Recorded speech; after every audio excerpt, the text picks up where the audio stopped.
Program vaksinasi nasional COVID-19 telah diumumkan Rabu 13 Januari 2021 oleh Presiden Joko Widodo.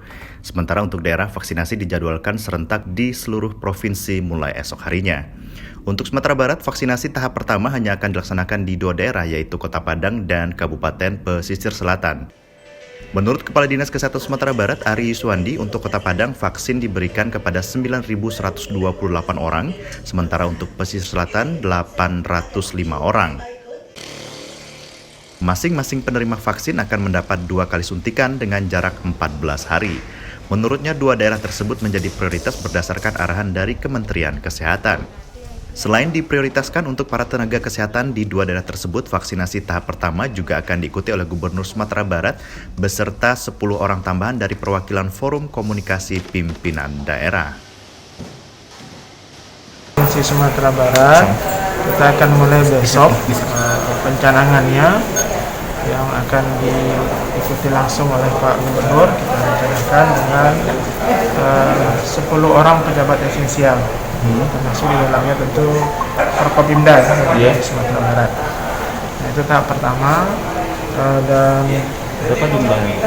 kalau untuk yang pencanangan kan 10 orang pejabat esensial di tingkat provinsi.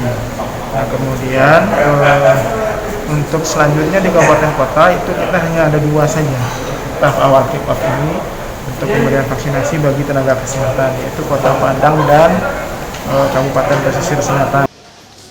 Jelang vaksinasi, Dinas Kesehatan Provinsi Sumatera Barat telah menyalurkan vaksin Sinovac yang tersimpan di lemari khusus kepada pemerintah Kota Padang dan pemerintah Kabupaten Pesisir Selatan. Vaksin yang tersimpan di ruang khusus dengan suhu 2 hingga 8 derajat Celcius sejak 5 Januari tersebut dikeluarkan oleh petugas dan dimasukkan ke kotak khusus yang telah dilengkapi oleh termometer. Hal itu untuk menjaga agar vaksin tetap terjaga di suhu rendah agar terjaga mutu dan keamanannya. Untuk Kota Padang, vaksin dialokasikan 18.000 dosis yang dibawa dengan mobil box ke gudang instalasi farmasi Kota Padang. Di sana, vaksin juga disimpan ke ruang khusus yang terjaga suhunya sebelum digunakan esok harinya.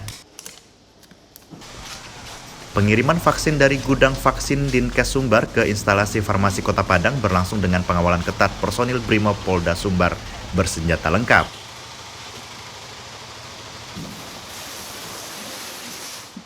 Kita kan membawanya pakai kulbox kotak khusus itu kan dari PT Bio Farma sudah khusus. Nah, di dalam kita lengkapi dengan termometer suhu.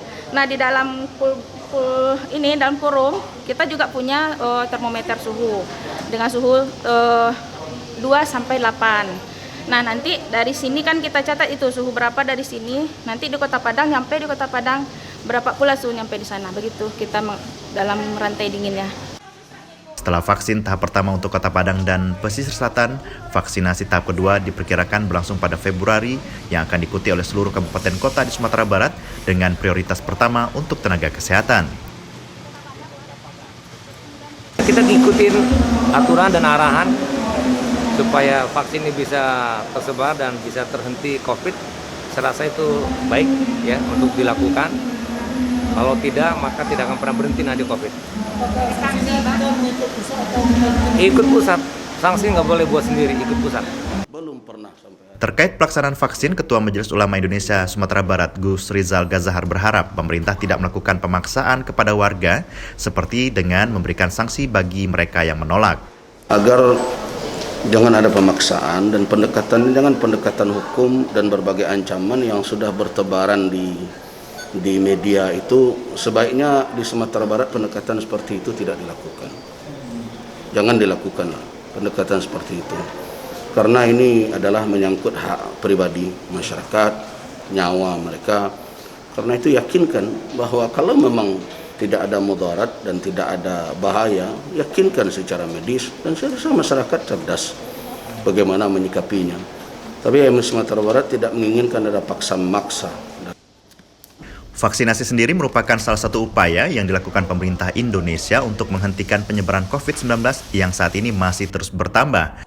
Untuk Sumatera Barat, berdasarkan data gugus tugas penanganan COVID-19 hingga 12 Januari, sudah 24.600 orang warga yang terinfeksi virus corona. Dari total kasus terkonfirmasi tersebut, 92,2% berhasil sembuh, 1,17% dirawat, 4,56% isolasi mandiri dan karantina, serta 2,26% meninggal dunia. Tim Liputan Padang Kita.